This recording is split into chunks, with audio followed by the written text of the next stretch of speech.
It's the 77 WABC News Hour. Sponsored by Secure Cash, LLC. Talking the news with Noah Layden. All the news you need to know with Joe Nolan, traffic, Justin Ellick, sports. And now, Talking the news with Noah on 77 WABC. Yes, that's me, 5:36. Good morning. It is Wednesday, June 4th. Your forecast from the 77 WABC Weather Center. Sunshine today. Going to be warm and hazy. The high 82. Tonight and overnight clear, low 67. And then Thursday, sunny, warmer, high 88. If you are walking out the door with us right now, so happy you are. 59 clear in Hempstead, out on Long Island. 55 and clear in Denville, over in New Jersey. And it's 61 and clear right outside our Midtown studios. The top 5 at 5. The Democrats who want to be mayor set to duke it out. Search is on for an evil nanny. A TikTok prankster's in trouble on Long Island. Hoboken sues to stop those tourist helicopters buzzing their town. And who tried to burn down a famed lighthouse? All right, let's get into it at 5:01. We'll start with some questions we were getting early this morning about the commute on PATH trains. There was this video a lot of people saw overnight, a power outage during the heart of last night's commute on a PATH train, and they had to walk people out through a tunnel. This was on the New York side. This power outage was about like 6 o'clock last night, so it was the height of the ride home. And the outage was between the Hoboken and Christopher Street stations. The Christopher Street station is the one in the West Village. Of course, Hoboken is in Hoboken, New Jersey. And so we watched as the PATH workers took people out through these dark tunnels, like the last place you'd ever want to walk through. Well, here's a little bit of what it sounded like. Of course, everybody pulls out their camera and then, posts it on Instagram, Twitter, wherever else.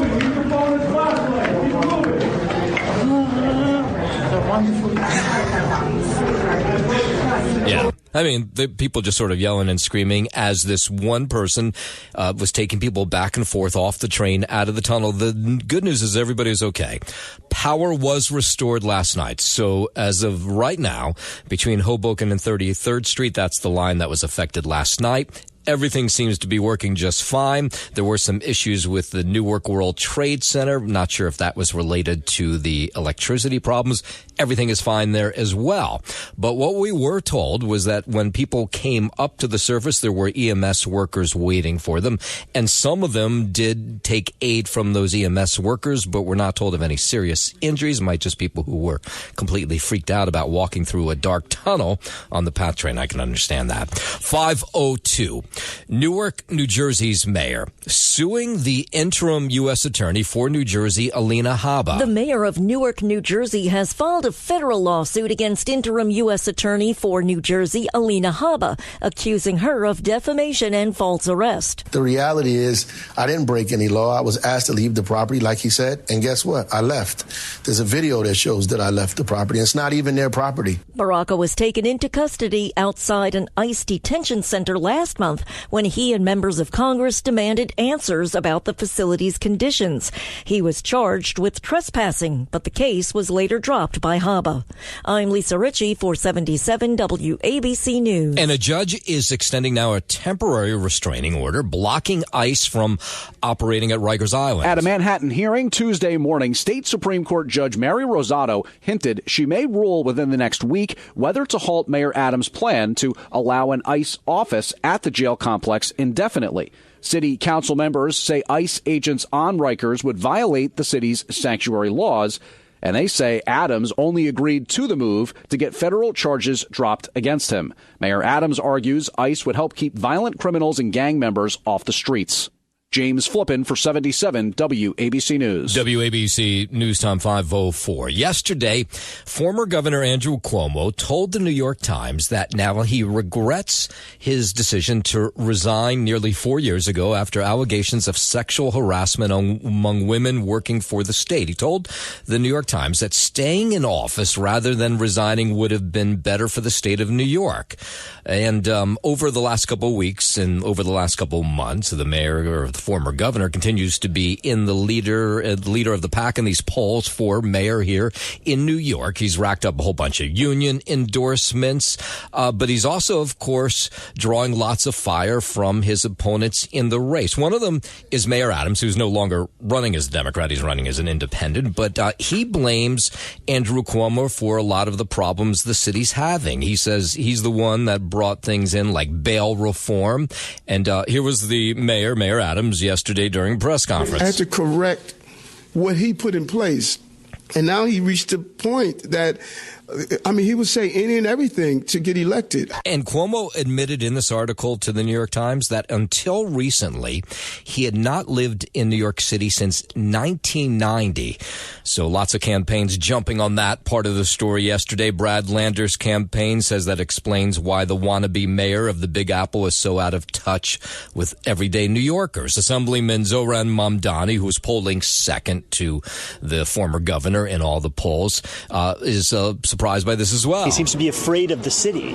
He spends his time between his car and his $8,000 a month apartment in Midtown, and we don't ever know when we're going to see him other than when it's legally required of him to be present. All right, so tonight, Democratic candidates will have their first chance to confront Cuomo on the debate stage. It is the first big primary debate where all 9 candidates are taking part. It'll take place at 7 o'clock tonight on NBC. No doubt everybody will be taking aim at either the former governor or Zohran Mamdani, who is in second place in that race. 5:06, go down to Washington. Department of Justice investigating the list of people given pardons by former President Biden. White House Press Secretary Caroline Leavitt talking about this yesterday. The president is making a good point when he discusses the usage of the auto pen. Who was running the country for the past 4 years? It comes as concerns rise about Biden's state of mind while serving his final months in office.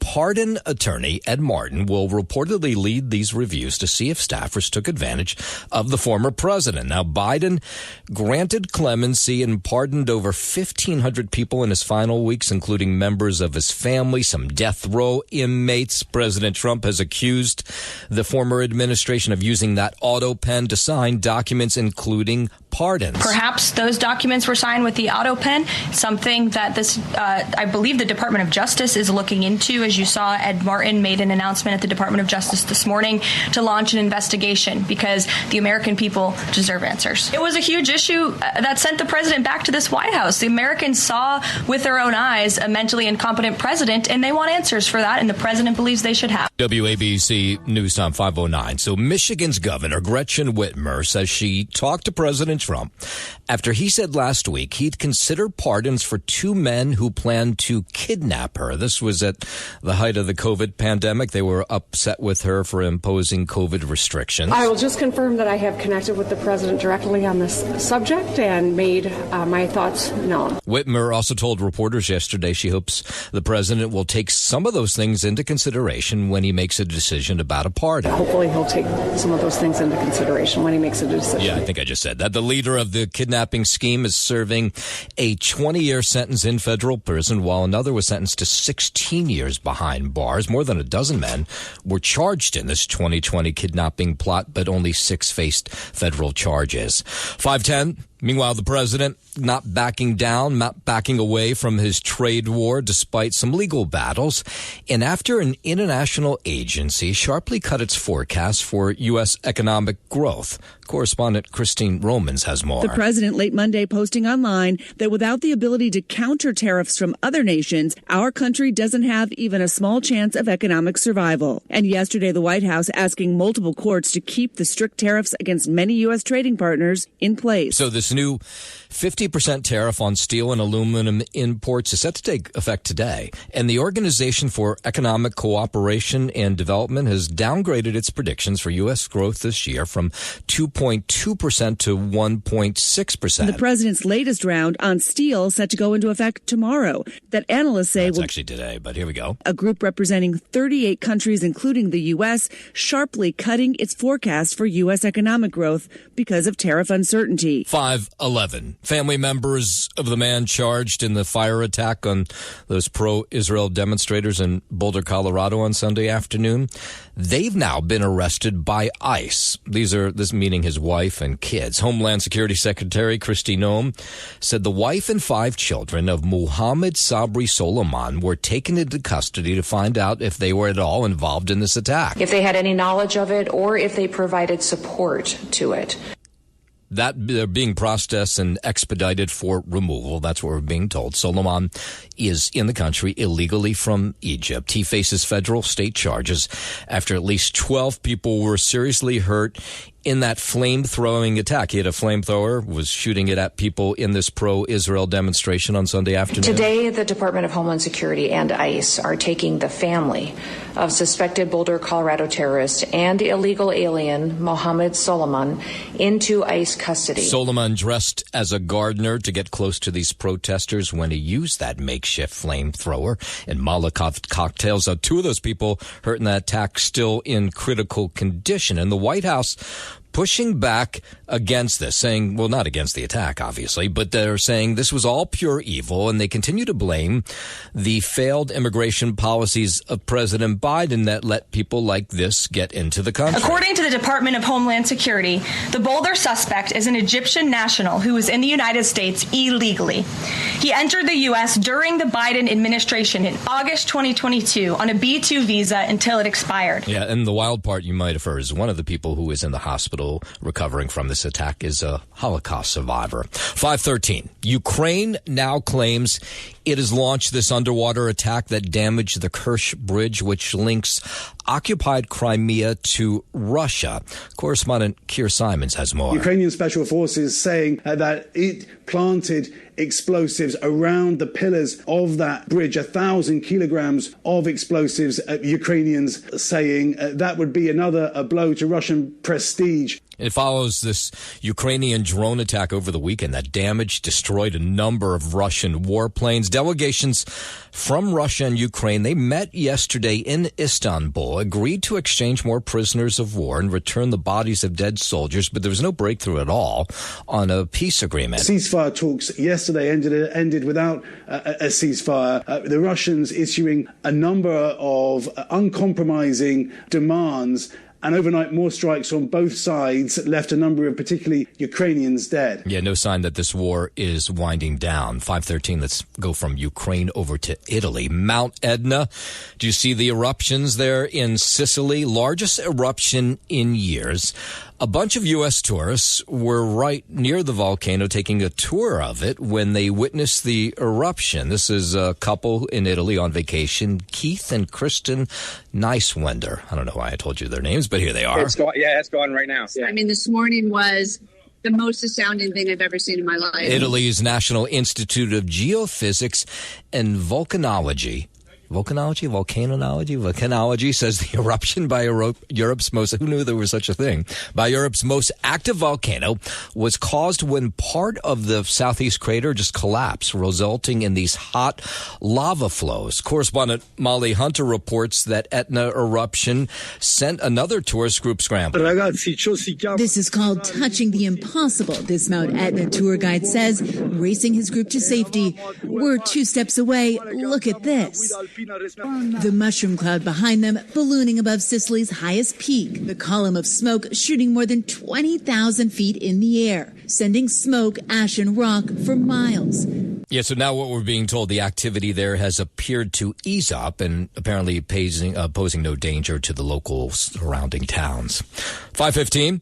Let's head over to the 77 WABC Sports Desk. Happy Hump Day. Good morning, Justin Alec. Happy Hump Day. Good morning to you, Noam Laden. It is not a happy hump day for one Tom Thibodeau, who he's without a job this morning. Fresh off their deepest playoff run in 25 years, the Knicks have fired head coach Tom Thibodeau. The decision comes 3 days after the Knicks were ousted from the Eastern Conference Finals in 6 games by the Indiana Pacers, their longtime rivals. But it also comes after New York advanced further than expected with a relatively new core of players, knocking out the defending champion Boston Celtics in the second round. Thibodeau, who surpassed Pat Riley earlier this season to rank fourth on the franchise list in victories, led the Knicks to back-to-back 50-win seasons for the first time since 1995. He'd been, by far, the club's most successful coach over the past 2+ decades and signed a 3-year extension with the team just last summer. Quote, "Our organization is singularly focused on winning a championship for our fans," team president Leon Rose said in a statement. "Ultimately, we made the decision we feel is best for our organization moving forward. Tom will always be a part of our Knicks family, and we truly wish him nothing but the best in the future."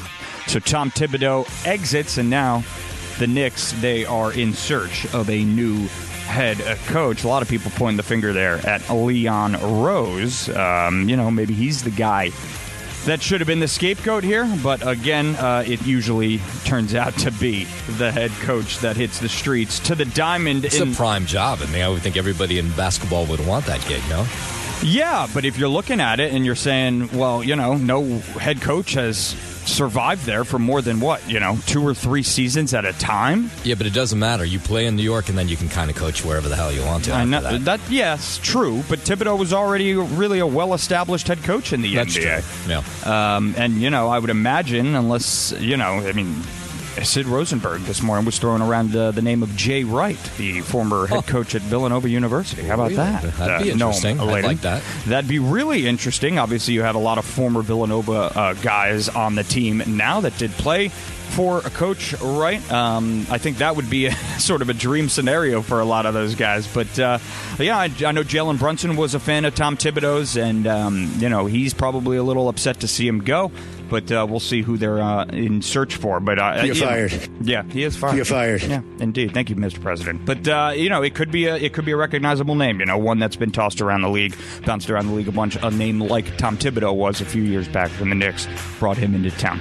To the diamond in the Bronx, Noam Jazz Chisholm Jr. hit a tie-breaking home run in his return from a month on the IL. Carlos Rodon won his 7th straight decision in the Yankees, beat the Guardians 3-2 for their 11th win in 14 games. Up next for the Yanks, Clark Schmidt will start tonight's Game 2 of 3 against the Guardians, set for a 7:05 p.m. first pitch from the Bronx. In L.A., the Mets dropped the middle game of their 3-game series against the Dodgers. The final score 6-5 in 10 innings. Freddie Freeman brought home the winning run for L.A. in the bottom of the 10th with a walk-off double to left that scored Tommy Edman. Juan Soto stayed hot with his 11th homer of the year in the 3rd inning off of Clayton Kershaw. Brendan Nimmo, Pete Alonso added RBI knocks for the Mets as well. Tyler McGill worked 6 innings of 4-hit ball, yielding 4 earned runs and punching out 7 Dodgers along the way. Up next for the Mets, Griffin Canning will start tonight's Game 3 of 4 against the Dodgers, set for 10:10 p.m. first pitch from L.A. And tonight on the ice, we get going with the Stanley Cup Final, Game 1 between the Florida Panthers and the Oilers up in Edmonton. Get ready for that action. That is your Sports Gnome, and I'm Justin Alec on 77 WABC. Hey, business owners, make your cash secure again with Secure Cash LLC. Transporting your business's cash safely in armored trucks. SecureCashLLC.com. WABC News Time 521. Let's head out to California, where some local unions yesterday protesting in support of the workers taken away by ICE agents. This was in San Diego over the weekend. The unions say those immigration raids on workers and street vendors are examples of what they say are state-sanctioned terror. Here at this courthouse, what happened in South Park, what happened outside a Padres game is not enforcement, it's terror. That's Bridget Browning. She's president of the San Diego and Imperial Counties Labor Council. 4 workers from Mexico, Colombia, taken into custody during this raid that took place. We won't be terrorized. We're fighting to free every detained worker. We're warning every politician, stand with workers or get out of the way. Meanwhile, federal agents descending on the nation's immigration courts, taking people into custody after their asylum cases are dismissed. We've seen that here in New York. It's been happening in Texas as well, 2 biggest cities there. Experts say the Trump administration is trying to send a strong message. There's a direct purpose to take into custody illegal immigrants, but there's the indirect message that the party is over. Mark Kikorian is the head of the Center for Immigration Studies. Agents have been taking families into custody. They've done so, like I said, here in New York, down in Texas, Dallas, San Antonio. An ICE spokeswoman confirming the expedited removals are for people who've been here for less than 2 years. Communicate to people that self-deportation is a better option. They're illegal immigrants. Just because they show up for the court date they were given doesn't change the fact that it should never have been admitted.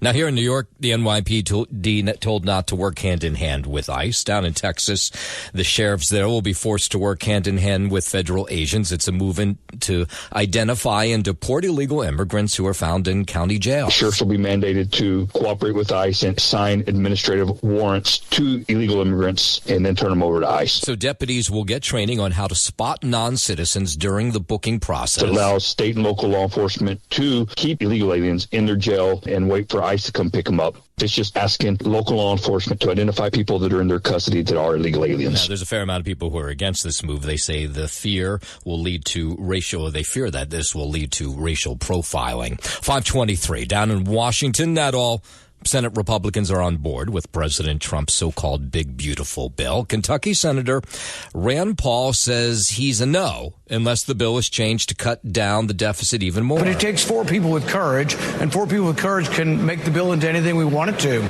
The multi-trillion-dollar tax and spending package narrowly passed the House last week. The Senate took up the measure this week, where Republicans can only afford to lose 3 votes. You know, I think there are 3 or 4 of us. If there are 4 of us who want it to be more fiscally conservative, I think we can reduce the spending levels and perhaps separate out the debt ceiling as well. Now, Democrats say this bill cuts Medicaid, other social safety nets by way too much, billions of dollars.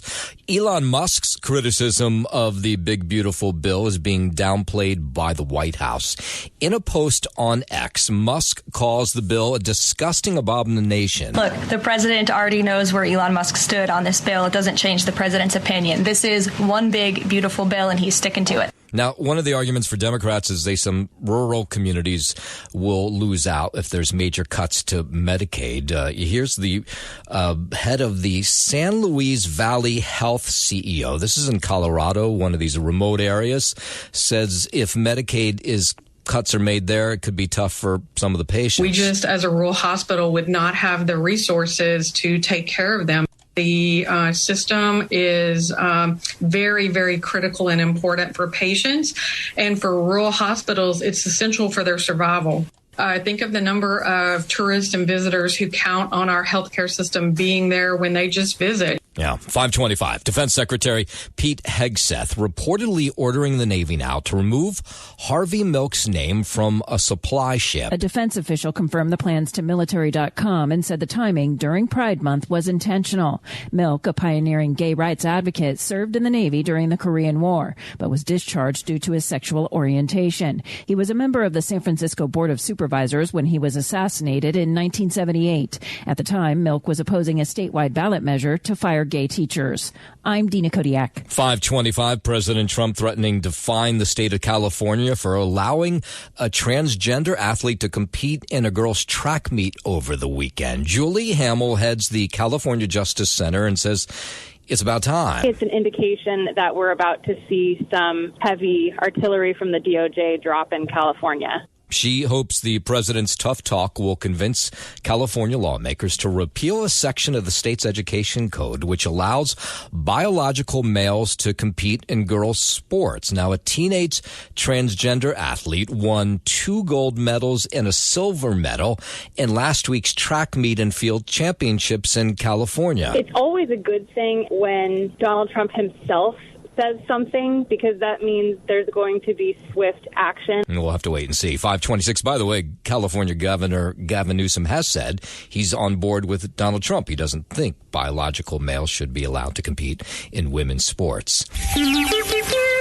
It's the 77 WABC News Hour. Sponsored by Secure Cash, LLC. Talking the news with Noah Layden. All the news you need to know with Joe Nolan, traffic, Justin Ellick, sports. And now, Talking the news with Noah on 77 WABC. Yes, that's me, 536. Good morning. It is Wednesday, June 4th. Your forecast from the 77 WABC Weather Center. Sunshine today. Going to be warm and hazy, the high 82. Tonight and overnight clear, low 67. And then Thursday, sunny, warmer, high 88 if you are walking out the door with us right now. So happy you are. 59 clear in Hempstead out on Long Island. 55 and clear in Denville over in New Jersey. And it's 61 and clear right outside our Midtown studios. WABC News Time 5:39. City of Hoboken set to file a lawsuit against the FAA over what it calls dangerous and disruptive helicopter activity. I should point out, this is right in my neighborhood. These helicopters are so annoying. I can't even begin to tell you how terrible it is. We set up a nice thing in the backyard, and like every 5 minutes, this thing is, I can see the pilot. That's how low they're flying. So thank God for Hoboken. Maybe this will make a difference. Mayor Ravi Bala says that they should not have to bear the constant noise, the air pollution of these tourist helicopters who just want a view of Midtown Manhattan. Why don't they just come to our side of the river and take a look instead of paying lots of money to a helicopter pilot? We are sick of air pollution, noise pollution, and our quality of life being ruined by non-essential tourist helicopters that fly over our city every single day, countless times. Yeah, I mean, I can't even tell you. It's not mildly annoying. The whole house shakes. They stand over there taking shots. So the city of Hoboken has this intent to file the lawsuit against the Federal Aviation Administration for failure to exercise oversight. Of course, we had that horrible helicopter accident a couple months back. Helicopters are not allowed to fly lower than 1,000 feet over the tallest building, but I can tell you they violate that rule every single day from my vantage point anyway. They've repeatedly violated that, according to our residents who see low-lying helicopters flying over their homes on a daily basis. Yeah, and lots of people like me complaining. Just stop it already. It's definitely more now than when we first moved in. When I'm outside, I definitely notice helicopters around the area more than growing up in Westchester, New York, or going down the shore. We reached out to the FAA, who says they do not comment on pending litigation. 5:41. Search underway in the Bronx for a nanny caught on camera attacking the young children she was supposed to be taking care of. This Nest video from the children's home captures the nanny attacking these kids using a belt to hit a 4-year-old and a 6-year-old several times. A third child appears in the video, who's 2 years old, who looks to be being slapped. The video is just horrendous to watch. The family's lawyer has released video of this as they search for this woman. They haven't been able to find her. I think she looked to her as just almost like family. She allowed her to sleep over at the house. She allowed her, she left food out for her. It was just this very... she felt so indebted to this young woman for helping her raise a family. So you can imagine how shocked she was when she saw these videos of what the nanny was doing when she wasn't home. Bronx District Attorney has now put a warrant out for the nanny's arrest. Her name is Lakeisha Jackson, but so far there's no sign of her. Terrified to use the bathroom. So she's talking about the kids here. Terrified to use the bathroom. Because walking in that hallway is just scary to them. They still have those memories associated with it. They're afraid to be in their bedroom because that was where a lot of the abuse took place. Yeah, just a matter of time, I'm sure, till they catch up with her. 5:42, with 3 weeks to go until Election Day. The leading contenders in the Democratic primary to be mayor here in the city will all face off. Well, all 9 of them will face off later today, but all eyes, no doubt, will be on former Governor Andrew Cuomo, who leads in the polls. Second place, Zohran Mamdani. They'll have targets on their back, no two ways about it, tonight as they try to convince voters in the last couple of weeks of the run-up to this primary that they're right candidate to be the top of the ticket come November.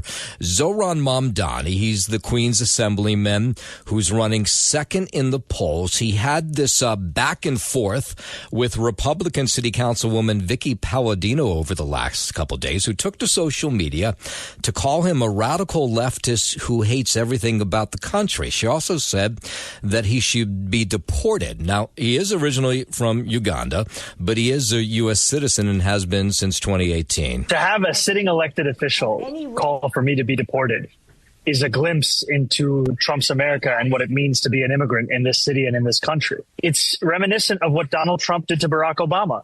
And it shows that the same poison that he has brought to this country is one that is alive and well through his mouthpieces on the city council. And Vicky Palladino, the city councilwoman from Queens, will be on with Sid this morning to talk just exactly about this issue at 6:45. So make sure you're tuning in. And then tonight is a debate with all these 9 candidates at 7 o'clock on WNBC TV. 5:44, the Knicks' run to Game 6 of the Eastern Conference Finals was not enough to save their head coach Tom Thibodeau's job. The Knicks fired him yesterday, despite the team advancing to the semifinals of the NBA playoffs. First time in 25 years. The decision apparently made by the president, Leon LaRose. The fans, they are responding, and for the most part, they seem to be angry with the Dolans for getting rid of Tom Thibodeau. And so for us, it's to use that for motivation and determination to work all summer to prepare ourselves to make the final step and keep improving so we can achieve our goal. And I think that's the way we have to approach it, and that's the way we have to look at it. That was Tom Thibodeau. His final press conference sounded like he was going to stay on, or thought he was going to stay on. Here are the fans. It's too soon to do. This is not like a D'Antoni situation. This is the furthest we've been in years.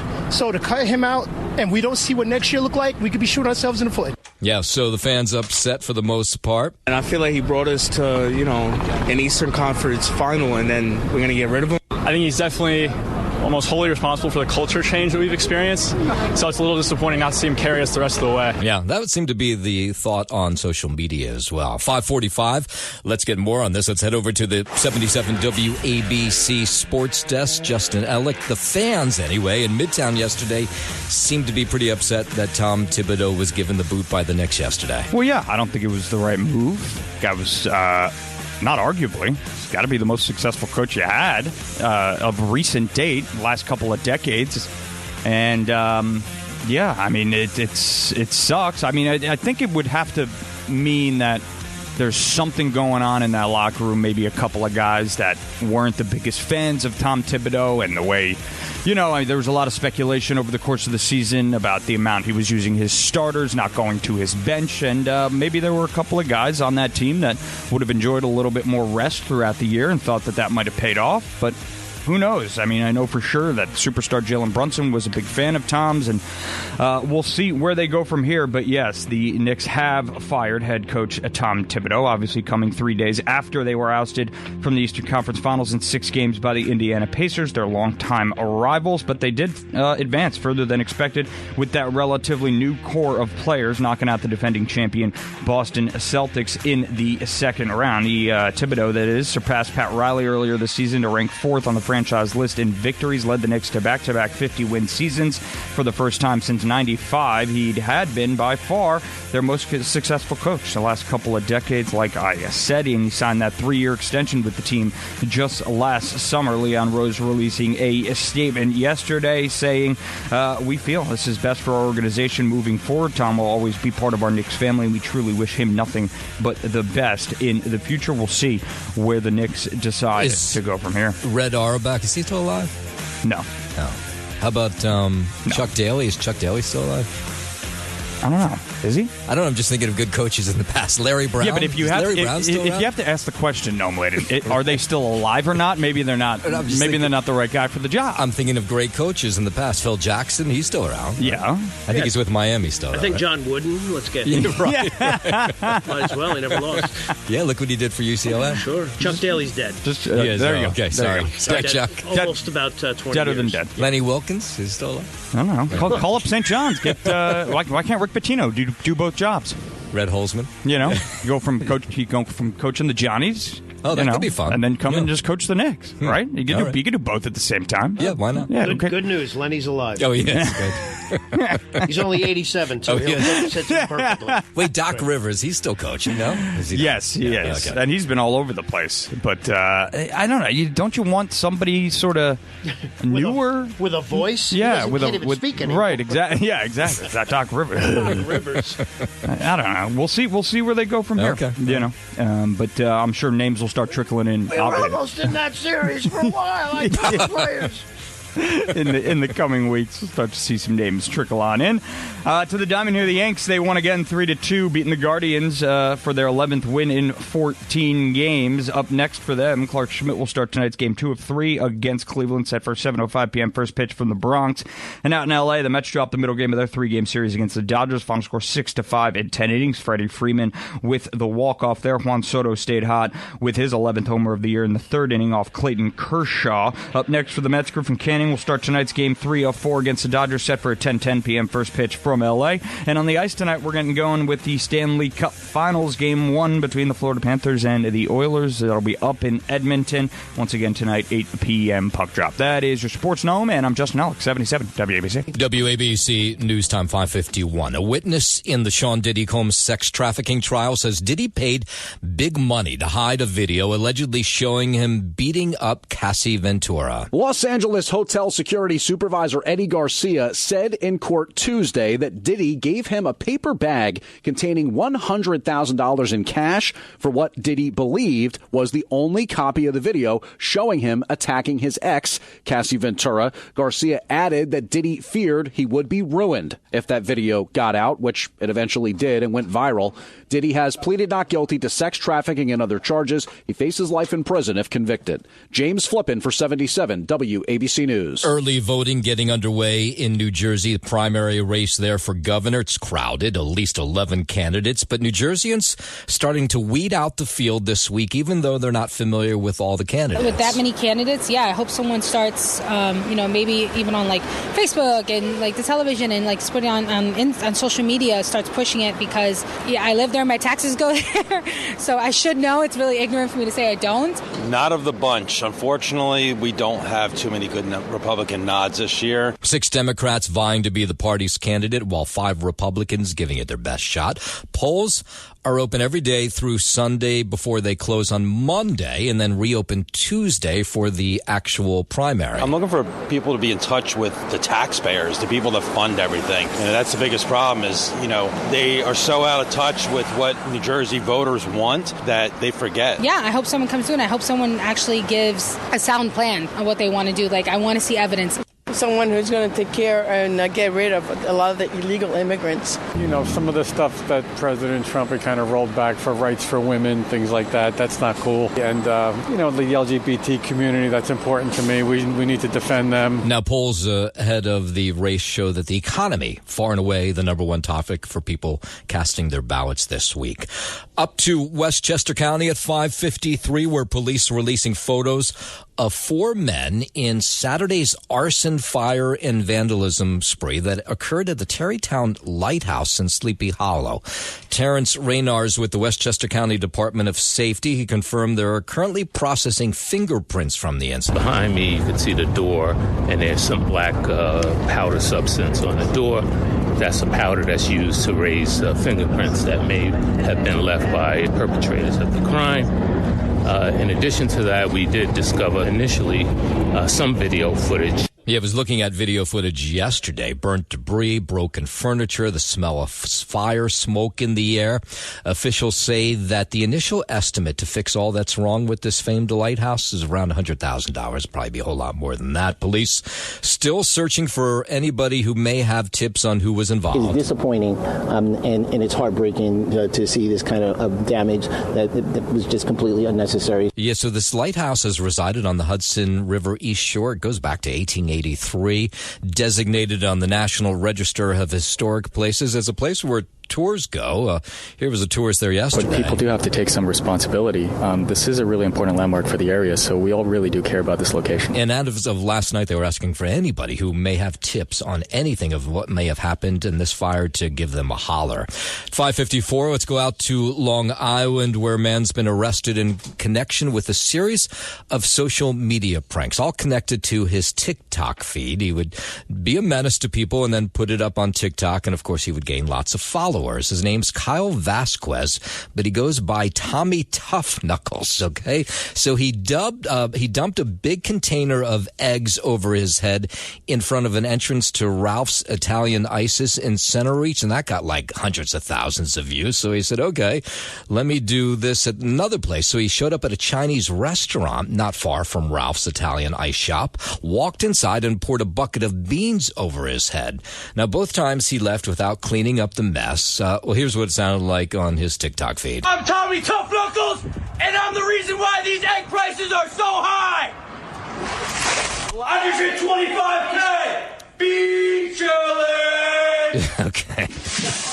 I have to say, it's sad to say I'd probably watch this. Video of the incident made it on social media accounts, so police didn't have to go far to find him because the owners of these businesses complained about the fact that he had dumped this stuff in front of their businesses. Then he actually convinced some families in Center Reach that he needed to use the bathrooms in their homes, and so they let him in, and then he filmed inside of their houses without their consent. So that was another reason he was busted and arrested. I'd say there's a line between, what's legal and what's not. And when you cross that line, there will be consequences. Yes, so Tommy Tough Knuckles was not so tough yesterday as reporters were trying to ask him questions after his first court hearing. He's been charged with criminal tampering, unlawful surveillance, disseminating an unlawful surveillance image, all for his TikTok feed. By the way, he's got more than 100,000 followers, so it was working. He was making money off his account, but now that money, well, he may need it to defend himself. He really exploited the kindness of people in the community